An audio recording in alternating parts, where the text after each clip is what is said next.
இந்த எந்த துவாவானாலும் சரி, பொதுவாகவே இந்த கையை உயர்த்தி அல்லாஹ்ட்ட கேட்கிறதா இருந்தா அதுக்கு ஒரு முறை கவனிக்கணும். அந்த முறை கவனிக்கப்படாவிட்டால் நம்முடைய எந்த துவாவும் அல்லாஹ்ட்ட ஏற்றுக்கொள்ளவே பட செய்யாது. என்ன முறை? ரசூலுல்லாஹி ஸல்லல்லாஹு அலைஹி வஸல்லம் அவர்கள் சொன்ன செய்தி நஸையில் 1267வது நபிமொழி.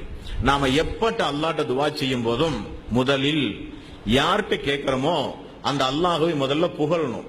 எடுத்த உடனே அல்லாஹ்வே எனக்கு இதை கொடு, அல்லாஹ்வே எனக்கு அதை கொடு என்று சொல்லி அந்த அல்லாஹ்வை ஒரு இரண்டாம் தரம் பட்சமாக இல்லாமல் நம்முடைய ரப்பிடத்திலே கேட்கிறோம் என்று சொல்லி அந்த ரப்பை முதலில் நீங்கள் புகழுங்கள். ஏதாவது ஒரு வார்த்தையை சொல்லி சுப்ஹானல்லாஹ், அல்ஹம்துலில்லாஹ், அல்லாஹு அக்பர், ஏதாவது ஒரு வார்த்தையை சொல்லி அல்லாஹ்வை புகழுங்கள். இரண்டாவது, எனக்காக வேண்டி அல்லாஹ்விடத்திலே நீங்கள் பிரார்த்தனை செய்யுங்கள். அல்லாஹும்ம ஸல்லி அலா முஹம்மதின் வ அலா ஆலி முஹம்மதின் என்கிற ஸலவாத், இந்த ஸலவாத்தை இரண்டாவது நீங்கள் சொல்லுங்கள். மூன்றாவது உங்களுடைய பிரார்த்தனைகளை கேளுங்கள். யார் ஒருவர் அல்லாஹ்வின் மீது அல்லாஹ்வை புகழாமல், யார் ஒருவர் என் மீது ஸலவாத்து சொல்லாமல் பிரார்த்தனை செய்கிறார்களோ அவருடைய பிரார்த்தனை வானத்திற்கு மேல் செல்லாது என்றார்கள் ரசூலுல்லாஹி ஸல்லல்லாஹு அலைஹி வஸல்லம். அப்ப பிரார்த்தனை செய்கிற ஒவ்வொரு சகோதர சகோதரிகளும் இது போன்ற இடங்களில் பிரார்த்தனை செய்யும் போது அல்லாஹ்வை புகழ்ந்து அல்லாஹ்வுடைய ரசூலின் மீது ஸலவாத்து சொன்ன பிறகு நமக்காக பிறருக்காக செய்யும் போது வானவருடைய துவா நமக்கு கிடைக்கும் என்கிற சிந்தனையோடு பிறருக்காக, சமுதாயத்திற்காக, நமக்கு முன்னால் மரணித்து போன நல்லவர்களுக்காக எல்லாம் நாம் பிரார்த்தனை செய்ய வேண்டும். பிரார்த்தனை செய்வதற்கு முன்னால் அல்லாஹ்வை புகழ்ந்து ரசூலுல்லாஹி மேல ஸலவாத்து சொல்லி பிரார்த்தனை செய்ய வேண்டும். அடுத்து ரசூலுல்லாஹி ஸல்லல்லாஹு அலைஹி வஸல்லம் அவர்கள் சொன்னார்கள், நான் ஆரம்ப உரையில் சொன்னதை போல நமது கையை உயர்த்தி அல்லாஹ்ட்ட பேசும்போது நம்முடைய உள்ளத்துல கொஞ்சம் கூட இது ஏற்கப்படுமா, இது கிடைக்குமா, இந்த பிரச்சனை தீருமா, கேட்டது கிடைக்குமா, கஷ்டங்கள் தீருமா, நம்முடைய பிள்ளைகளுக்காக வேண்டி துவா செய்யறோமே அந்த பிள்ளையுடைய எதிர்கால வாழ்வு அப்படி அமையுமா, நமக்காக வேண்டி கேட்கிறோமே அப்படியெல்லாம் நமக்கெல்லாம் வாழ்வு சாத்தியமா, எந்த சந்தேகமும் வேண்டாம். ரசூலுல்லாஹி ஸல்லல்லாஹு அலைஹி வஸல்லம் அவர்கள் சொன்ன செய்தி அஹ்மதில் 10709வது நபிமொழி. அல்லாஹ்வுடைய ரசூல் சொன்னார்கள், ஒரு அடியான் அல்லாஹ்விடத்தில் 2 கரத்தை உயர்த்தி பிரார்த்தனை செய்யும் போது அல்லாஹு தஆலா அவனுக்கு 3 வழிகளில் பதில் சொல்லியே தீருவான். அல்லாஹ் அடியார்கள் 2 கரத்தை உயர்த்தி பிரார்த்தனை செய்யும் போது அல்லாஹ் எப்படி பார்க்கிறான் தெரியுமா?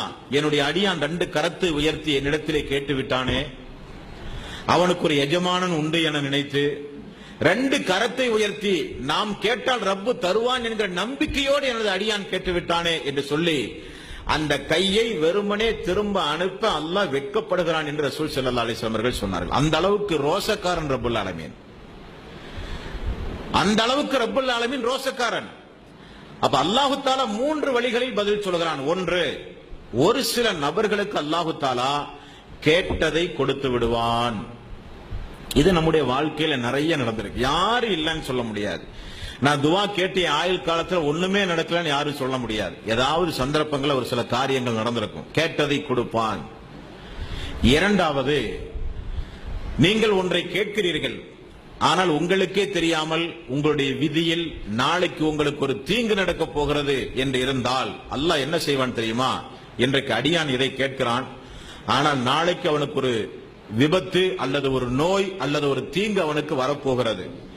இதை கொடுப்பதா அல்லது தீங்கிலிருந்து அவனை காப்பாற்றுவதா என்றால் அவனை அந்த தீங்கிலிருந்து காப்பாற்றுவதுதான் நல்லது என்று சொல்லி நம்முடைய பிரார்த்தனையின் மூலம் விதி மாற்றப்படுகிறது. நல்ல தெரிந்து கொள்ளணும் நீங்கள்.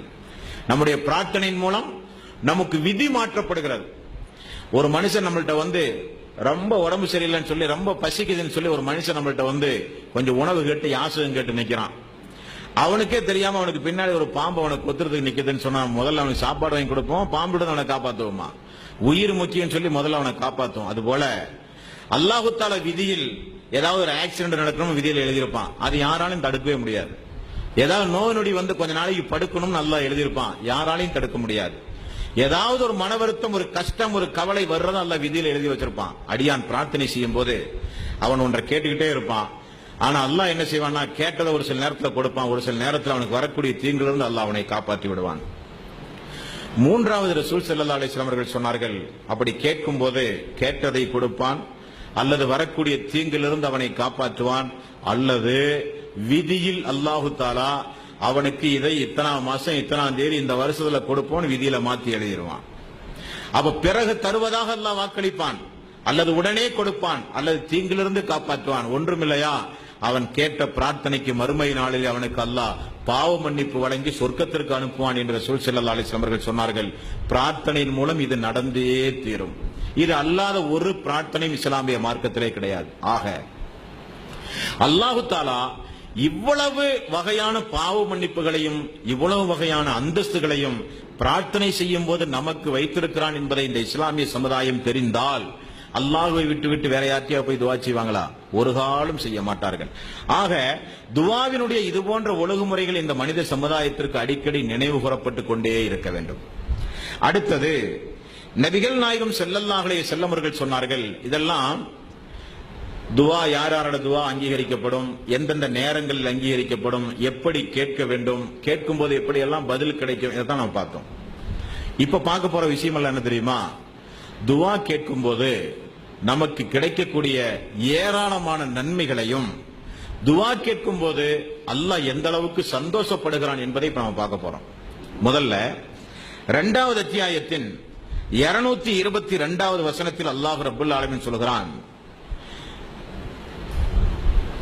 அல்லாஹ்விடத்தில் பிரார்த்தனை செய்து திருந்துவோரை அல்லாஹ் ரப்பல் ஆலமீன் நேசிக்கிறான். 2வது அத்தியாயத்தின் 222வது